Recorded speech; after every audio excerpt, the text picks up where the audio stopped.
Hello అండి అందరికీ. అందరూ ఎలా ఉన్నారు? Welcome back to my channel గానవి thoughts. So ఇవాల్టి మన వ్లాగ్ ఏంటంటే, మన హైదరాబాద్లో ఉప్పల్లో ఉన్న స్వయంభుగా వెలిసిన కాలభైరవ స్వామి ఆలయం ఉందని మీకు తెలుసా? ఇక్కడ జరిగే కూష్మాండ దీపం గురించి చాలామంది భక్తులు ప్రత్యేకంగా చెప్తారు. అసలు ఈ దీపం ఎందుకు వెలిగిస్తారు, కాలభైరవ స్వామిని ఎందుకు క్షేత్రపాలకుడిగా పూజిస్తారు, ఈరోజు మనం స్వయంగా ఆలయానికి వెళ్ళి తెలుసుకుందాం. మనం టెంపుల్కి వెళ్తున్నామంటే ఖచ్చితంగా ఇంట్లో పూజ చేసుకుంటాం కదండి. సో అట్లనే నా ఇంట్లో కూడా చక్కగా పూజ చేసేసుకున్నాను. ఇంకా టెంపుల్కి బయలుదేరిపోతున్నాము. ఈ టెంపుల్ మనకి ఉప్పల్ మెట్రో స్టేషన్ దగ్గర నుంచి 10 minutes ఉంటుందండి. మనకి క్యాబ్ అన్న బుక్ చేసుకోవచ్చు, ఆటో అన్న బుక్ చేసుకోవచ్చు. డైరెక్ట్గా టెంపుల్ దగ్గరికి తీసుకొస్తారనమాట. చాలా దగ్గరే ఉంటుంది మెట్రో స్టేషన్ దగ్గర నుంచి. సో ఇది మనకి ఎంట్రన్స్ అండి. మనం టెంపుల్కి ఎంటర్ అయ్యే ముందే ఇట్లా మనకు అన్ని చిన్న చిన్న అంటే షాప్స్ అని కాదు కానీ ఇట్లా ఇట్లా అన్నీ పెట్టి ఉంటాయి అనమాట. అక్కడ ఏముంటాయంటే, ఎవరైతే కూష్మాండ దీపం పెట్టాలి అనుకునే వాళ్ళు ఉంటారో ఇక్కడ వాటికి సంబంధించిన పూజా సామాన్లు మొత్తం అమ్ముతారండి. 250 రూపీస్ తీసుకుంటారండి. ఆ కవర్లో ప్రతి ఒక్కటి వస్తుందన్నమాట మనకి. కూష్మాండ దీపం అంటే సింపుల్ అండి.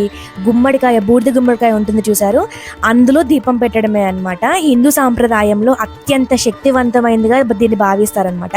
దీన్ని వెలిగించడం వల్ల చండీ హోమం చేసినంత ఫలితం లభిస్తుందన్నమాట.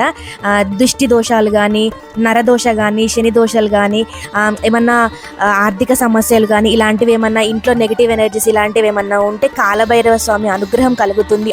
అంటే ఆ నెగిటివ్ ఎనర్జీ మొత్తం పోయి ఆ కాలభైరవ స్వామి అనుగ్రహం మనకి లభిస్తుందని చెప్పి భక్తుల నమ్మకం అన్నమాట. ఎప్పటి నుంచో వస్తుందంటండి ఈ కూష్మాండ దీపం అనేది.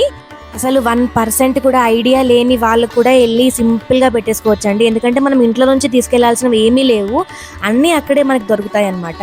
సింపుల్ అండి. అట్లా దేనికి దానికి సపరేట్గా ఏదైనా రెండు ఇస్తారనమాట. సో 2 విస్తరాకులు తీసుకోండి. ఫస్ట్ దాంట్లో గల్లుప్పు, నవధాన్యాలు వేసుకోండి. ఈ బూడిద గుమ్మడికాయని వాళ్ళే మనకి హాఫ్ కట్ చేసి ఇస్తారు.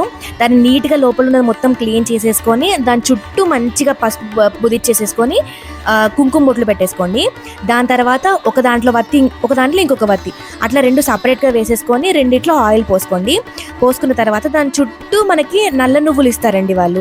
ఆ నల్ల నువ్వులు మొత్తం ఇట్లా మంచిగా నీట్గా పర్చేసుకొని, కొంచెం దీపం ఫాస్ట్గా వెలగడానికి మనకి హారతి కర్పూరం బిళ్ళలు కూడా వాళ్ళు ఇస్తారనమాట.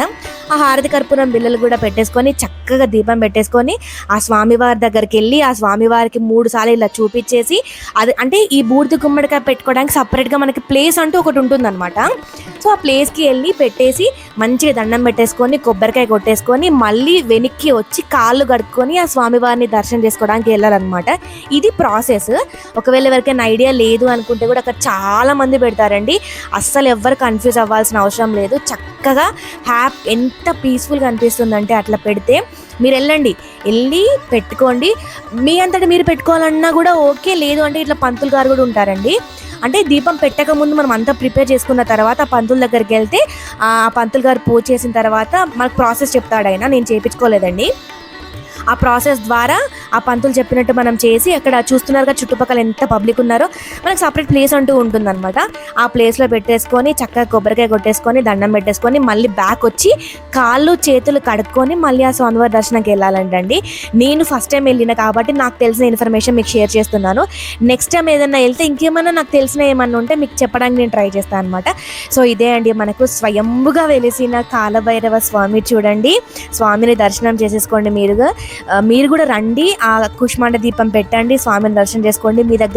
మీ ఇంట్లో కానీ మీ చుట్టుపక్కల ఉన్న నెగిటివ్ ఎనర్జీస్ మొత్తం మ్యాక్సిమం పోతాయి. ఆ స్వామివారి అనుగ్రహం మీ అందరి మీద ఉండాలండి. అసలు చాలామంది పబ్లిక్ వస్తున్నారు. నేను వెళ్ళడం మాత్రం పర్సనల్గా ఫస్ట్ టైమే, కాకపోతే నాకు మంచి వైబ్స్ అనిపించినాయండి. నేను మళ్ళీ ఖచ్చితంగా వెళ్ళడానికి ట్రై చేస్తా. ఖచ్చితంగా వెళ్తా, ట్రై కాదండి, ఖచ్చితంగా నేను వెళ్తా. అయితే ఈ కూష్మాండ దీపం పెట్టడానికి కూడా మనకి ప్రత్యేకమైన రోజులు అంటూ ఉంటాయంటండి. అమావాస్య రోజు కానీ, అష్టమి రోజు కానీ, లేదా కాలభైరవ స్వామికి సంబంధించిన రోజు ఉంటుంది చూసారు, ఆ రోజు కూడా పెడతారంట. చాలా మంచిదంటండి. మనకు హైదరాబాద్లో ఉన్న వాళ్ళకి అసలు ఇట్లాంటివి మ్యాక్సిమం దొరకవు. దొరికినప్పుడు యూటిలైజ్ చేసుకుంటే చాలా బెనిఫిట్స్ అనమాట. అంటే స్వామివారి అనుగ్రహం మన మీద ఉండాలని చెప్పి ఆశ అనమాట. సో ఇట్లా నెగిటివ్ ఎనర్జీస్ మొత్తం పోయి హ్యాపీగా ఉండాలని చెప్పి నేను కూడా వచ్చాను. స్వామివారికి దర్శనం చేసేసుకున్నాను. నాకు చాలా హ్యాపీ అనిపించిందండి. నా చికిత కూడా చక్కగా ముద్దుగా దర్శనం చేసేసుకుంది. ఆ స్వామి మన అందరినీ హ్యాపీగా చూడాలని చెప్పి నేను హార్ట్ఫుల్గా కోరుకుంటున్నాను. హైదరాబాద్లో ఉన్న వాళ్ళు కంపల్సరీ వచ్చి విజిట్ చేయండి. Thank you for watching. Bye.